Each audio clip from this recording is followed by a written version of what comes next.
Olá a todos, graça e paz da parte de Deus.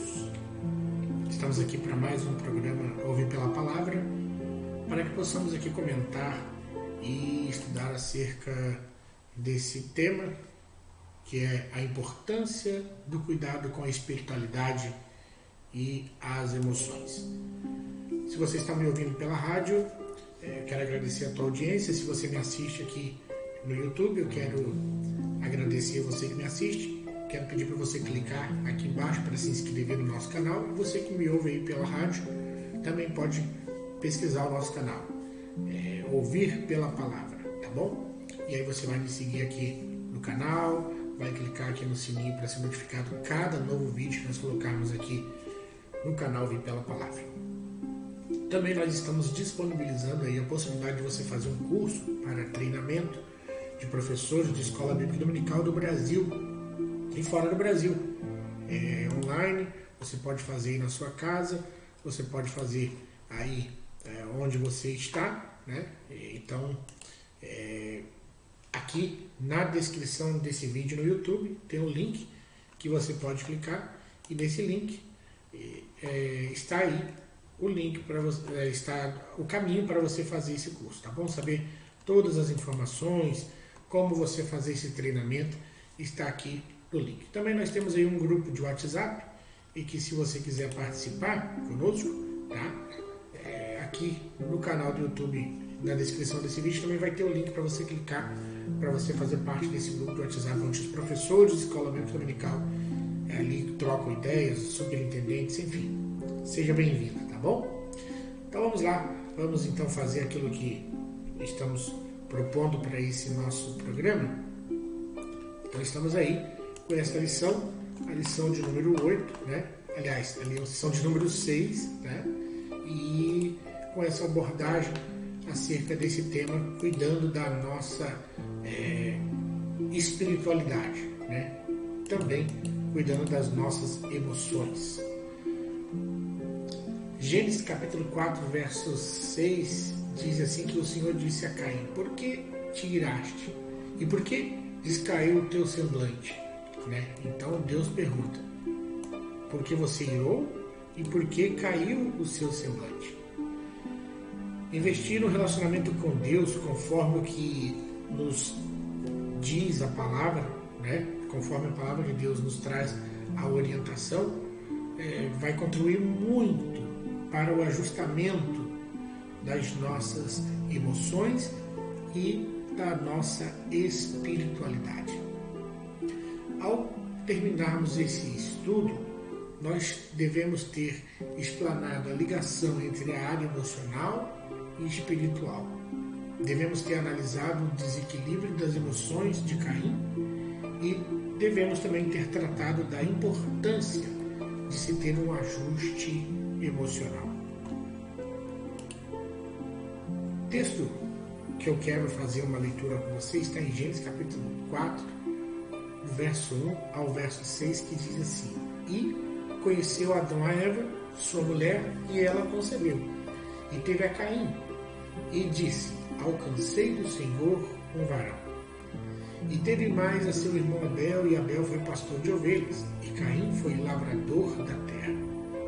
E aconteceu que, ao cabo de dias, que Caim trouxe do fruto da terra uma oferta ao Senhor, e Abel também trouxe dos primogênitos das suas ovelhas e da sua gordura, e atentou o Senhor para Abel e para a sua oferta.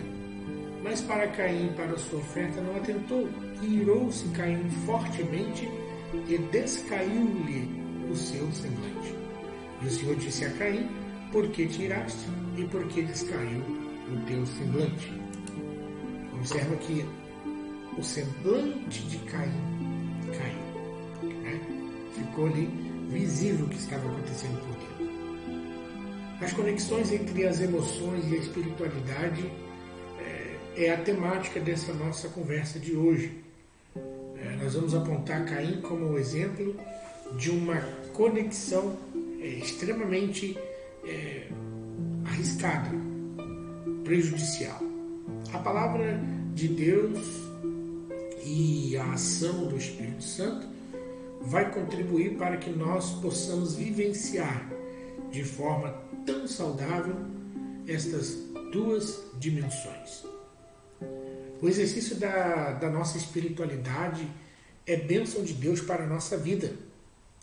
Ela deve ser exercitada de maneira saudável e tranquila. Ao criar as pessoas, Deus estabeleceu um relacionamento íntimo com elas. E este relacionamento foi baseado na paz, na harmonia e na comunhão espiritual. Era um relacionamento santo.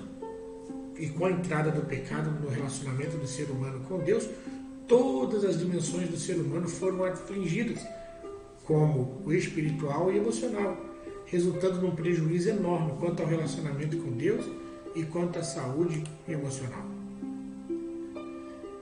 Considerando que o ser humano é um ser integral, é importante nós nos atentarmos para as necessidades de cuidado em todas as áreas da vida, visando preservação, restauração e a saúde global do ser. Assim, o estado do ser humano em suas diversas dimensões afeta também os níveis de relacionamento com Deus. Conforme as pesquisas recentes, atualmente a literatura psicológica vem enfatizando o tema de espiritualidade como estratégia de enfrentamento dos fenômenos advindos da trajetória da vida nos contextos de saúde e doença dos indivíduos. De acordo com Panzi e Bandeira, a ciência, desde o final do século XIX, para se firmar como conhecimento autônomo, distanciou-se dos aspectos ligados à fé e à religião. Entretanto, atualmente, os fenômenos relacionados à experiência espiritual estão sendo considerados como elementos facilitadores de equilíbrio e bem-estar dos indivíduos, de acordo com os vários autores renomados na área de saúde emocional, como diz ali o escritor aos Provérbios, no capítulo 23, verso 7, que diz: como imaginou na sua alma, assim o é.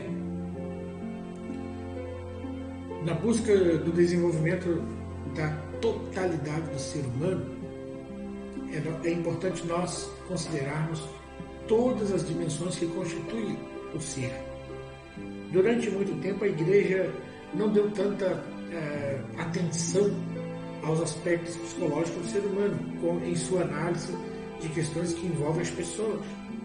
Muitas vezes, quando uma pessoa estava cometida de transtorno, síndrome, trauma e até mesmo outra enfermidade da alma, era tratada como somente espiritual e às vezes até aos pontos extremos de ser tratada como possessão demoníaca. As coisas mudaram e a ciência colaborou para isso. Sabe-se hoje que as questões emocionais influenciam as pessoas mais do que elas imaginam. As doenças da alma que interferem no corpo são chamadas doenças psicossomáticas, isto é, doenças que vieram das emoções e estão afetando o físico. Dessa forma, por que não dizer que as questões psicológicas também interferem na nossa espiritualidade? Como equilibrar as emoções e a espiritualidade no mundo secularizado e distante de Deus, como em esse que nós vivemos? Temos que refletir sobre isso e nos aprofundarmos em oração, conhecimento e ensino. A Igreja de Deus.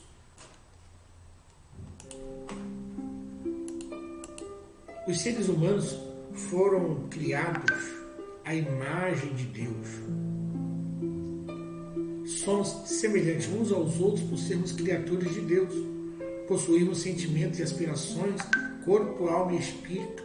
Contudo, há diferenças de temperamento, personalidade, como lidamos com as nossas emoções e sentimentos, como somos influenciados pelas experiências vivenciadas, entre outras. Veja a diferença de postura entre Maria e Marta, ou Esaú e Jacó. É relevante sabermos que, mesmo após o pecado, somos amados por Deus e que a sua palavra e o Espírito Santo são eficazes para o aperfeiçoamento dos discípulos de Cristo em todas as dimensões.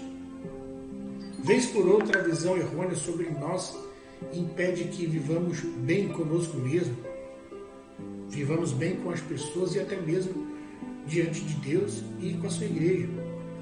O conceito que temos sobre o que somos, nossos pontos fortes e fracos, as habilidades e o valor que atribuímos a eles, pode fazer toda a diferença para viver em abundância que o Evangelho nos propõe.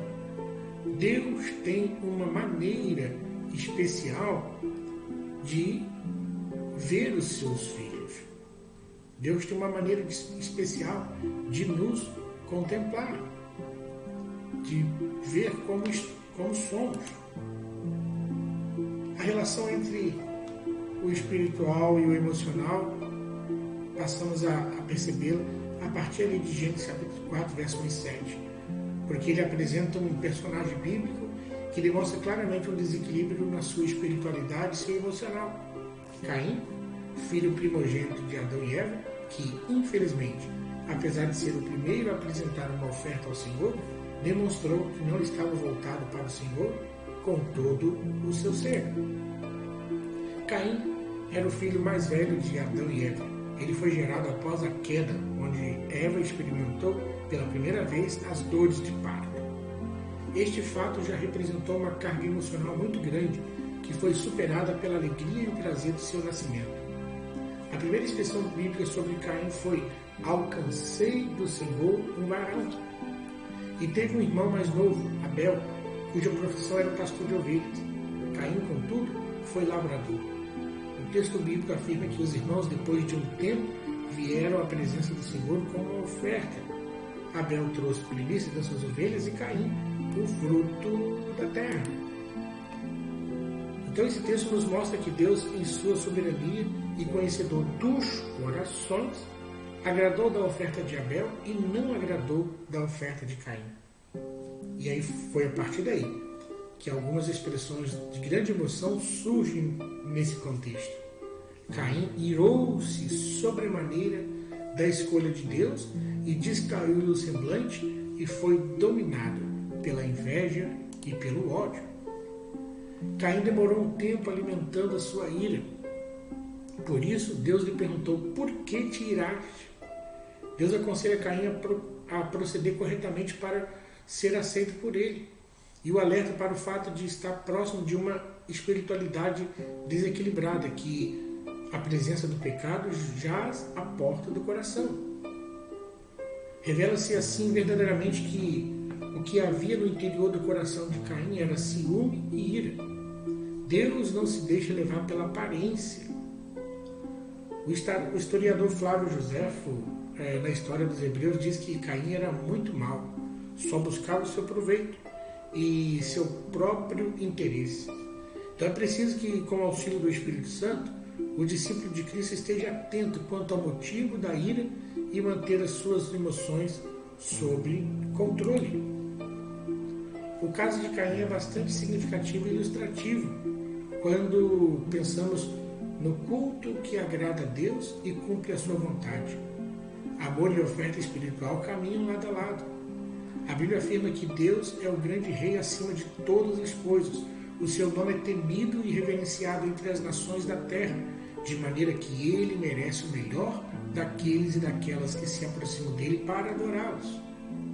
A vida emocional, a exemplo da espiritual, deve ser muito bem cuidada para que a síndrome de Caim não venha nos escravizar e levar-nos para um relacionamento superficial com Deus. Caim, então, atraiu seu irmão ao campo. Sob qual pretexto? Nós não sabemos. Porém, podemos imaginar que Abel foi atraído por Caim ao campo numa cilada mentirosa, ardilosa, cruel. Ainda no campo, em ato contínuo, uma discussão foi travada entre os dois irmãos. Quem é você para que Deus o ame mais do que a mim? Por que o meu sacrifício foi inferior ao seu? Em que você é melhor do que eu? São perguntas que invadem quase sempre o coração daqueles que estão irados e cheios de inveja. Caim, já naquele estado, se levanta contra seu irmão Abel e o mata. Que tragédia! Aconteceu ali o primeiro assassinato. Hoje, muitos no seio da igreja estão contaminados em suas emoções pela inveja contra o outro irmão ou contra algum obreiro, demonstrando assim que estão agindo contrariamente às Escrituras. Ao refletirmos sobre a situação de Caim e o tomando como modelo a não ser imitado, o Novo Testamento, especificamente na primeira epístola de João, responde a alguns questionamentos a respeito do seu caráter, bem como dá dicas da procedência da espiritualidade desequilibrada. Em 1 João capítulo 3, verso 11 e 12, nós lemos o relato completo do que eram as obras de Caim e a razão óbvia que o Senhor ter rejeitado a sua obra. O coração de Caim foi dominado pelo maligno e as suas emoções foram conturbadas. Então, por meio das emoções, nós expressamos amor, ódio, tristeza, alegria, etc. E elas podem ser agradáveis ou desagradáveis. Deus não quer que sufoquemos as nossas emoções, mas também não quer que nós contaminemos por ela ou baseamos a nossa caminhada simplesmente nas emoções. As nossas emoções precisam ser restauradas no Senhor. E servir ao Senhor é algo extraordinário, porque a alegria é um remédio poderoso para controlar as nossas emoções. É uma grande bênção na vida do servo de Deus servir ao Senhor. Nos Salmos de número 100, verso 1 e 2, a Bíblia traz 3 características maravilhosas das quais nós devemos servir ao Senhor.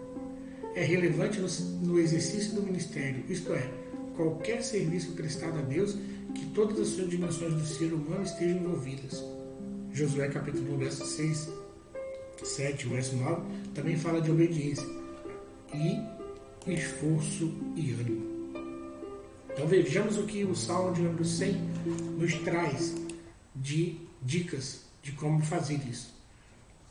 Primeiro, celebrar com júbilo ao Senhor. Segundo, servir ao Senhor com alegria. Terceiro, apresentar-vos a Ele com cântico. Vejamos então a ordem. Celebre, ou seja, seja grato pela salvação. Sirva, se apresente com disposição para fazer a obra. E apresente-se. Use seus talentos e dons como ferramentas na obra de Deus. O cuidado de si. Ao analisar a vida e o ministério de Timóteo, percebe-se muitas características comuns conosco, como a saúde debilitada e temperamento tímido. Timóteo era portador de uma enfermidade física no estômago, e essas enfermidades eram frequentes, segundo o texto bíblico. Do que se tratava? Uma úlcera, gastrite, doença no duodeno? Nós não sabemos. Porém, o certo é que isso o incomodava a ponto de Paulo recomendar um tratamento à base de vinho. Além disso, Paulo fala das lágrimas que eram constantes na vida e ministério de Timóteo. Por essa razão, Paulo o exortou a reavivar o dom. Timóteo tinha características pessoais parecidas com aquelas que todos nós temos, porque nós somos humanos, e Deus, pela sua graça e misericórdia, nos utiliza em seu reino, na propagação do seu evangelho. As recomendações de Paulo nos ensinam que podemos servir ao Senhor, mesmo nos limites da nossa humanidade. Todavia, temos que estar alerta e enfrentar nossas emoções e doenças na força e no poder de Deus, que através do Espírito Santo nos renova e nos encoraja. Ao irmos aqui para a parte final desse nosso estudo, tomamos a liberdade de dar alguns conselhos. Em primeiro lugar, seja uma pessoa flexível na sua casa, no seu trabalho e na igreja. Sempre haverá situações que você não conseguirá resolver. Segundo conselho, sejamos humildes e flexíveis para aprender com outras pessoas e valorizá-las. Isso nos ajudará a repartir a carga. E em outro aspecto, sejamos sensíveis ao Espírito Santo, não tendo medo de tentar novos caminhos e, sempre que pudermos, venhamos ousar a trilhar um caminho de mudança. Mudar para melhor é sempre necessário. E em último aspecto, o nosso conselho é que vocês dediquem, que nós nos dediquemos a a oração e a palavra de Deus. O apóstolo Paulo exortou Timóteo a aplicar-se à leitura, na exortação e no ensino. A leitura de bons livros, especialmente daqueles que relatam a experiência de pessoas que conseguiram conciliar a vida cristã e saúde emocional, muito vai nos ajudar em nossa caminhada. Portanto, cerquemo-nos destes materiais. Cultivemos uma vida espiritual saudável, inclusive revendo a nossa alimentação, nossos hábitos e nossas atividades físicas. Lembremos de que o nosso corpo é templo do Espírito Santo e deve ser tratado da melhor maneira possível. Não há como separar nossas emoções do nosso espiritual. Assim, devemos pedir a Deus para ajustar nossas emoções e o nosso espírito para com Ele, a fim de que nós possamos ir bem em todas as áreas da nossa vida. O amor a Deus e ao próximo vai nos trazer paz e equilíbrio. Senhor, meu Deus, meu Pai, neste momento eu oro para essa pessoa que nos acompanhou nesse estudo e que possamos, ó Pai, alcançar o equilíbrio entre o emocional e o espiritual, baseando a nossa vida, Senhor, na Tua Palavra e naquilo que Tu nos ensina através dos Teus preceitos. Assim nós oramos, meu Pai, no nome de Jesus. Amém. Lembrando que se você deseja fazer um treinamento de professores de Escola Bíblica Dominical e me escuta pelo rádio, procura o meu canal no YouTube, Ouvir pela Palavra, e debaixo desse vídeo tem um link para você clicar. E você que me assiste aqui pelo YouTube, clica aí para você fazer esse treinamento, tá bom? Também grupo de WhatsApp, se você quiser participar, tem um link aqui na descrição desse vídeo, tá bom? Foi muito bom estar com você em mais esse programa Ouvir pela Palavra. Se Deus assim nos permitir, estaremos de volta aqui na próxima semana. Deus te abençoe. Faça bom uso desse estudo. Fique na paz do Senhor Jesus.